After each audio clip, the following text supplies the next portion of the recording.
Hello everyone, this is Jiten and welcome to JK Online Classes. In this video, we are going to discuss the question answer of the chapter 6 that is materials around us. It is the 6th chapter from the class 6 science book.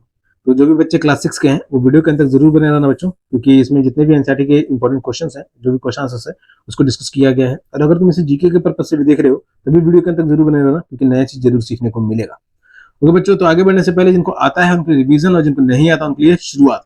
और किसी भी तरीके का अगर पढ़ाई में help चाहिए तुम लोगों को तो जेके ऑनलाइन क्लासेस से फोन नंबर के माध्यम से या फिर वेबसाइट के माध्यम से संपर्क कर सकते हो। All the services are paid पर, ठीक है, सारी सर्विसेज पेड है। जेके ऑनलाइन क्लासेस यूट्यूब पे भी है, फेसबुक पे भी है, इंस्टाग्राम प्रोफाइल भी है, गूगल बिजनेस प्रोफाइल भी है, व्हाट्सएप चैनल भी है एंड क्वारा पे भी है। तुम सभी जगह से लाइक फॉलो सब्सक्राइब जरूर करो ताकि लेटेस्ट अपडेट से अपडेटेड रहो, या फिर तुम मुझे ट्विटर पे फॉलो कर सकते हो। ओके बच्चों, तो जो चैप्टर हम लोग पढ़ने जा रहे हैं वो है चैप्टर 6 मटेरियल 6 अराउंड अस। इस चैप्टर का डिस्कशन पहले ही चैनल पे अपलोड हो चुका है, जिसे तुम डिस्क्रिप्शन में दी गई लिंक की वजह से देख सकते हो या फिर चैनल पे भी जाकर के देख सकते हो। So let us start. जिसका पहला क्वेश्चन है, लेट अस प्लेस है पेज नंबर 118 में। ये एनसीईआरटी बुक में है बच्चों, इस पेज में ये question. Find the companion, companion खोजना है। Link the following words by putting arrows between words that have a connection। ये तो ये एरो पुट करना है उन वर्ड्स के साथ में जिनके बीच में कनेक्शन है। जैसे अलग अलग मटेरियल्स दिए हुए हैं, वर्ड्स दिए हुए हैं, transparent, iron, solid, plastic, wood, lustrous, glass, bottle, opaque, copper. तो इनको एक दूसरे से कनेक्ट करना है। तो iron it is lustrous, plastic it is opaque, glass it is transparent, wood it is opaque, copper it is lustrous and bottle it is solid. So it has been written. तुम लोग answer बच्चों video को pause करके इसे अच्छे से लिख लेना। Now our next question answer is from let us enhance our learning from the page number 119। जिसमें पहला क्वेश्चन है, visit your kitchen and observe how your parents have organised various edibles. Edibles मतलब कि खाने पीने की जो चीजें हैं, तो तुम्हारे पेरेंट्स ने उसे किचन में कैसे इसको ऑर्गेनाइज करके रखा हुआ है। Can you suggest a better sorting method. क्या तुम और इससे बढ़िया सॉर्टिंग मेथड मतलब अलग अलग करके रखने का तरीका बता सकते हो। Right in your notebook. तो बच्चों it is a DIY question, do it yourself. अपने से इसको बनाने का कोशिश करना, एक्टिविटी बेस्ड है। और इस तरीके की एक्टिविटीज तुम लोग अपने से क्या कहें जिसको प्रेडिक्ट और ऑब्जर्व, ठीक है, इस तरीके के बेसिस पे इसको करना कि जो भी अपने किचन में जाओगे। लेकिन ऐसा नहीं कि किसी चीजों को तोड़ फोड़ देना बाद में तुम्हें डांट या फिर मार पड़े। Alright, our second question is unscramble the letters column 1 and match with the properties column 2। तो यहाँ कॉलम 1 में अनस्क्रैम्बल वर्ड्स है, तो उसको मैच करना है कॉलम 2 में प्रॉपर्टीज से। So the unscramble word is matter and it will be match with the occupies space and mass. ठीक है, तो मैटर क्या होता है, तो वो इसका स्पेस ऑक्यूपाई करता है और इट हैज मास। सेकंड जो जंबल्ड वर्ड है दैट इज सॉल्युबल। तो सॉल्युबल हो गया मिक्स कंप्लीटली इन वाटर। पानी में सॉल्युबल का मतलब कि पानी में पूरी तरीके से घुल जाना। Third word is transparent. ठीक है, तो ट्रांसपेरेंट यानी कि objects can be seen clearly through it, कि वो ऑब्जेक्ट जिसके आर पार जो है चीजें आसानी से देखी जा सकती हैं। Fourth is lustre. ठीक है, लस्टर का मतलब क्या, चमक। So it has shiny surface. इसका आंसर हो जाएगा सी। ओके बच्चों, so it was second question. और third question is the containers which are used to store materials in shops and at home are usually transparent। तो जो भी बर्तन घर पे या फिर दुकानों में इस्तेमाल किए जाते हैं चीजों को रखने के लिए, वो अधिकतर ट्रांसपेरेंट होते हैं। देखा होगा तुमने बच्चों कि बिस्किट देखे होंगे, चॉकलेट देखोगे दुकानों में भी या घर में भी देखोगे, बिस्किट तुम नमक हो गया, चीनी हो गया, मसाले हो गया, तो इस तरह की चीजों को ट्रांसपेरेंट चीज में रखा जाता है। तो इसके पीछे कारण क्या है, तो इसका आंसर हो जाएगा the containers which are used to store materials in shops and at home are usually transparent because they help in easy identification. अब ट्रांसपेरेंट होने की वजह से उसके अंदर की चीज को हम लोग देख सकते हैं आसानी से, तो उसे हम लोग पहचान सकते हैं, इजी आइडेंटिफिकेशन। स्टॉक मैनेजमेंट, देखिए फिर ट्रांसपेरेंट होने की वजह से कौन सी चीज को कहाँ रखना है और किस चीज को किसके साथ रखना है, तो उसमें आसानी हो जाती है। एंड प्रिवेंट कंटेमिनेशन, और अब ट्रांसपेरेंट रहे या ना रहे, टम्बलर के अंदर है, डब्बे के अंदर है, तो उससे एक चीज दूसरी चीज में मिलती नहीं है, तो कुछ खराब चीजें तो ही फैलता नहीं है। Alright, so it was answer to our third question. Our fourth question is state whether the statements given below are true or false. Correct the false statements. तो नीचे के statements true है या false है, और अगर false है तो उसको सही भी करना है। So our first statement is wood is translucent while glass is opaque। wood लकड़ी जो है वो translucent है लेकिन glass जो है वो opaque है। So it is false, क्योंकि wood जो है वो opaque है और glass जो है वो transparent है। glass जो है वो opaque नहीं transparent है, और wood जो है वो opaque है। Our second point is aluminium foil has luster while an eraser does not। Aluminium foil में चमक होती है लेकिन इरेजर पे नहीं। So it is true. ठीक है, क्यों, aluminium foil has lustre, aluminium foil का लस्टर होता है लेकिन रबर के पास, इरेजर के पास लस्टर नहीं होता है। और third question is sugar dissolves in water whereas sawdust does not. चीनी जो है वो पानी में घुल जा रहा है लेकिन लकड़ी का अगर बुरादा वो नहीं घुल पा रहा है। सो इट इज ट्रू, ठीक है, क्योंकि sugar actually dissolves in water and sawdust does not. और fourth question is an apple is a matter because it occupies no space and has a mass. तो एप्पल जो है वो matter है क्योंकि वो कोई जगह नहीं छेक रहा है और उसका वजन है. But this statement is false. Okay, why? Because it is occupying space and has mass. Okay, it is false because apple is a matter and any matter, कोई भी मैटर क्यों ना हो, अगर यहाँ तक आप अपने नेल भी क्लिप कर रहे हो, आप अपने नाखून भी काट रहे हो, then that clipping of that nail is also a matter क्योंकि वो जगह छेक रहा है और उसका एक वजन है. अरे बच्चों, so that was answer to our fourth question. Our fifth question is, we see chairs made up of various materials such as wood, iron, plastic, bamboo, cement and stones. तो आपने अलग अलग तरीके के चेयर्स कुर्सी देखे होंगे बच्चों, लकड़ी का, लोहा का, प्लास्टिक का, बांस का, सीमेंट का या फिर पत्थर का भी. Following are some desirable properties of materials which can be used to make chairs. अब नीचे कुछ प्रॉपर्टीज है मटेरियल्स के जिनकी मदद से हम लोग चेयर बना सकते हैं. Which materials used to make chairs fulfill these properties the most? ठीक है, तो कौन कौन से ऐसे मटेरियल्स हैं जो इन प्रॉपर्टीज को अच्छे तरीके से फॉलो करते हैं तो चेयर बनाया जा सकता है. So first property is hardness. Hardness का मतलब सख्त, ठीक है, जिसपे स्क्रैच भी ना आ सके और सख्त है. So would, iron and cement. Wood and iron and cement, these are the materials which of having hardness property which can be used to make chair. इनकी मदद से ये चेयर बनाया जा सकता है. Our second property feature is light weight. Light weight का मतलब है कि वजन में हल्का होना. ओके, तो लाइट वेट में प्लास्टिक आते हैं, बाम्बू आते हैं, प्लास्टिक का चीज हो गया, फिर बांस का चीज हो गया. So all of these are the light weights which can be used to make chairs. The third property is does not feel very cold when sitting during winters. तो ये तो ऐसी चीजें कि अगर ठंडा में भी बैठा जाए उस पर तो ज्यादा ठंडा महसूस ना हो.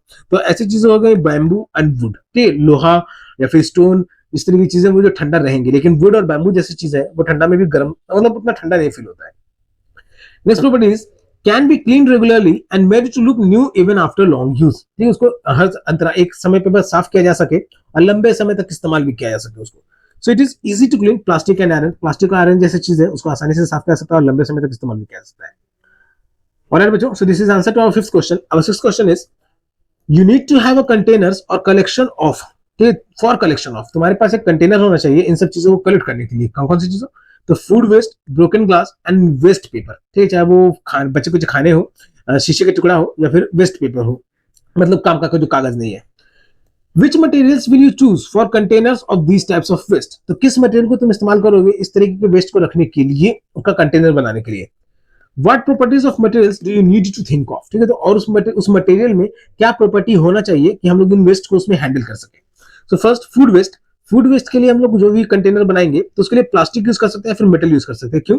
Because they are easy to clean and does not leak. उनको साफ करना आसान होता है और उसमें से लीकिंग नहीं होता है. फूड वेस्ट क्या होता है, लिक्विड अधिकतर उसमें से ग्रेवी वाला चीज अगर बन गया, करी वाला कोई अगर चीज बन गया या फिर पानी वानी भी अगर चल गया उसमें कभी भी, तो सब लीक नहीं होता है. Second is broken glass. ठीक है, टूटे फूटे शीशों को रखने के लिए मेटल और हार्ड प्लास्टिक बिन. ठीक है, लोहे का या फिर प्लास्टिक का, सख्त प्लास्टिक का बिन बना सकता है, फिर सख्त लोहे का बिन बना सकता है टूटे फूटे शीशे के टुकड़ों को रखने के लिए. क्यों? Because they are strong enough to contain sharp objects. क्योंकि वो इतने मजबूत होते हैं कि वो धारदार वाली चीजों को उसमें रखा जा सकता है. और third waste was waste paper. ठीक है, रद्दी के कागज यानी वेस्ट पेपर. कार्डबोर्ड और प्लास्टिक बिन. तो वेस्ट पेपर को रखने के लिए हम लोग कार्डबोर्ड या फिर प्लास्टिक का बिन इस्तेमाल कर सकते हैं. Why? Because they are light weight and easy to handle. क्योंकि वो बहुत हल्के होते हैं और उनको संभालना बहुत आसान होता है. Alright, so it was answer to our sixth question. Our seventh question is, air is all around us but does not hinder us from seeing each other. हमारे आसपास में हर जगह हवा है फैली हुई, लेकिन हम लोग एक दूसरे को देख सकते हैं. ठीक है, वो हमें नहीं रोक पा रहा है एक दूसरे को देखने से. Whereas if a wooden door comes in between, वहीं अगर एक लकड़ी का दरवाजा आ जाए हमारे बीच में, we cannot see each other, तो हम लोग एक दूसरे को नहीं देख पाएंगे. It is because air is and the wooden door is. तो ये रीजन देना है इसमें. क्यों? क्योंकि जो एयर हवा जो है या फिर लकड़ी का दरवाजा जो है, choose the most appropriate option. तो वो क्या है? Transparent, opaque, translucent, transparent, opaque, translucent और ट्रांसपेरेंट, ट्रांसलूसेंट. सो इस answer will be first transparent and opaque. Because air के आसपास हम लोग इसलिए देख पा रहे हैं क्योंकि वो ट्रांसपेरेंट है, और लकड़ी के दरवाजे के आसपास हम लोग इसलिए नहीं देख पा रहे हैं क्योंकि वो ओपेक है. और बच्चों, so it was answer to our seventh question. Our eighth question is, imagine you have two mysterious materials x and y. ठीक है, अब इसमें इमेजिन करना है तुमको कि तुम्हारे पास दो अननोन मटेरियल्स हैं. तुमको एक ऐसा मटेरियल दिया गया जिसके बारे में तुमको जानकारी नहीं है, x and y. When you try to press material x, it feels rigid and does not change its shape easily. जब तुमने मटेरियल x को दबाया तो वो थोड़ा सख्त महसूस हुआ और उसका आकार आसानी से नहीं बदला. On the other hand, material y easily changes its shape when you press it. लेकिन वही जो material y को तुमने दबाया तो उसका आकार आसानी से बदल गया, easily changes shape. Now when you mix both materials in water, only material x dissolves completely.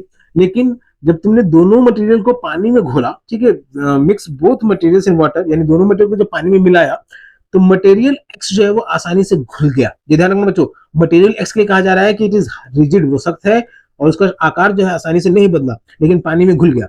While material Y remains unchanged, ठीक है, तो मटेरियल वाई पानी में वो बिल्कुल नहीं घुला, बल्कि वो जबकि सॉफ्ट था, ठीक है, on the other hand it was easily, वो उसका आकार भी आसानी से बदल गया था। What can materials X and Y be? ठीक है, मटेरियल X और Y जो वो क्या हो सकता है? Can you identify whether material X is hard or soft? क्या तुम पहचान सकते हो कि मटेरियल X जो है वो हार्ड है या फिर सॉफ्ट है? What about material Y? Material Y के बारे में क्या? Justify your answer. चलिए तो आंसर में यहाँ पे आ जाए है बच्चों कि material X is hard and soluble in water. Material X जो है वो हार्ड है और पानी में घुलने वाला भी है, like sugar and salt. It does not change shape easily when pressed. इसको आसानी से ये शेप बदला भी नहीं जब इसको दबाया गया। Material wise soft and insoluble in water, material wise जो था वो सॉफ्ट था और पानी में वो घुला भी नहीं, लाइक रबर और स्पॉन्ज, जैसे रबर और स्पॉन्ज होता है। It changes shape easily when pressed, तो रबर और स्पॉन्ज की तरह ही जब मटेरियल वाइज को प्रेस किया गया तो इसका आकार भी आसानी से बदल गया, it change shape easily. Since x dissolves in water, x पानी में घुल गया, इट इज सॉल्युबल सब्सटेंस, इसलिए वो सॉल्युबल सब्सटेंस है। While Y remains unchanged making it unsoluble, और तो वाई जो है वो इनसॉल्युबल था, जो घुलने वाला नहीं था, तो इसलिए वो वैसा का वैसा ही रह गया। शुगर और सॉल्ट, मटेरियल एक्स शुगर और सॉल्ट हो सकता है क्योंकि वो पानी में घुल सकते हैं और वो हार्ड भी होते हैं और उनको प्रेस करने पे उनका आकार भी बदला जा सकता है। और मटेरियल वाई जो है बच्चों वो रबर हो सकता है या फिर स्पॉन्ज जैसा चीज हो सकता है जो कि पानी में घुलेगा नहीं लेकिन सॉफ्ट भी होता है। और let's so it was answer of 8th question. अब 9th question is who am I, पहचानना है इन सब चीजों को। Identify me on the basis of given properties, तो प्रॉपर्टीज के आधार पर पहचाना इन सबको। आई हैव लस्टर, मेरे ऊपर चमक है, तो ये मेटल हो सकता है, गोल्ड या फिर सिल्वर जैसा मेटल हो सकता है। Second, I can be easily compressed, मुझे आसानी से दबाया जा सकता है, so it can be rubber और sponge. Third question is I am hard and soluble in water, मैं सख्त हूं और फिर पानी में घुल भी जाता हूं, so it can be sugar and salt. Fourth is you can not see clearly through me, ये तुम साफ साफ मेरे आर पार नहीं देख सकते हो, it can be a translucent object, क्योंकि उसका आर पार देखना बहुत मुश्किल हो जाता है। I have mass and volume but you can not see me, मेरे पास मास है यानी वजन है और जगह छेकने की क्षमता भी है, लेकिन तुम यू कैन नॉट सी मी, लेकिन तुम मुझे देख नहीं सकते हो, तो ये हो जाएगा एयर बच्चों, ठीक है। सेकंड क्वेश्चन था इसी पार्ट में, make your own who am I, अपने से भी आप कुछ हु एम आई बनाना, do it yourself. It was answer to our 9th question. Our 10th question is you are provided with following materials, तुमको ये कुछ मटेरियल्स दिए गए हैं, vinegar, honey, mustard oil, water, glucose and wheat flour, so these are the 6 materials which have been given to you. मान लीजिए कि 6 material आपको दिया हुआ है। Make any 2 pairs of materials where one material is soluble in the other, तो दो दो करके पेयर बनाना है जिसमें एक मटेरियल दूसरे मटेरियल में घुल जाएगा। Now make 2 pairs of materials where one material remains insoluble in the other material, ठीक है, एक और पेयर बनाइए इनसॉल्युबल मटेरियल का जिसमें एक मटेरियल दूसरे में नहीं घुलेगा। So is the answer soluble pairs में विनेगर प्लस वाटर, ठीक है, विनेगर और पानी जो है वो एक दूसरे में पूरी तरीके से घुल जाएंगे, vinegar dissolves in water. Second is glucose plus water, glucose जो है वो भी पानी में घुल जाएगा, ग्लूकोज डिसॉल्व्स इन वाटर, वो ये दोनों सॉल्युबल पेयर्स पे हो गए। इनसॉल्युबल पेयर्स पे mustard oil and water, mustard oil और पानी, मस्टर्ड ऑयल जो है वो पानी में बिल्कुल भी नहीं घुलेगा। For this wheat flour and water, आटा भी पानी में बिल्कुल भी नहीं घुलेगा, ओके, वो उसमें मिल्क जरूर जाएगा लेकिन पानी में वो घुलेगा नहीं। ऑलराइट बच्चों, so this was the question answer discussion for this chapter 6 materials around us. इसी तरीके का कोई भी दिक्कत आया है तो जेके ऑनलाइन क्लासेस से फोन नंबर के माध्यम से या फिर वेबसाइट के माध्यम से संपर्क कर सकते हो। All the services are paid, लेकिन संपर्क करने पे अगर किसी तरह का कोई डाउट है तो वेबसाइट पे जाकर के किसी भी असाइनमेंट में किसी भी आर्टिकल में आप नीचे कमेंट में करके अपने सवाल को पूछ सकते हो। तो जेके ऑनलाइन क्लासेस से संपर्क करने के लिए फोन नंबर या फिर वेबसाइट का मदद ले सकते हो बच्चों। जेके ऑनलाइन क्लासेस यूट्यूब पे भी है, फेसबुक पे भी है, इंस्टाग्राम प्रोफाइल भी है, गूगल बिजनेस प्रोफाइल भी है, व्हाट्सएप चैनल भी है, क्वोरा पे भी है। तुम लोग सभी जगह से लाइक फॉलो सब्सक्राइब जरूर करो ताकि लेटेस्ट अपडेट से अपडेटेड हो, या फिर तुम मुझे ट्विटर पे फॉलो कर सकते हो बच्चों। ओके, तो जिनको आता है उनके लिए रिवीजन और जिनको नहीं आता है उनके लिए शुरुआत। तब तक के लिए keep subscribing, keep supporting, keep loving and keep learning. Thank you.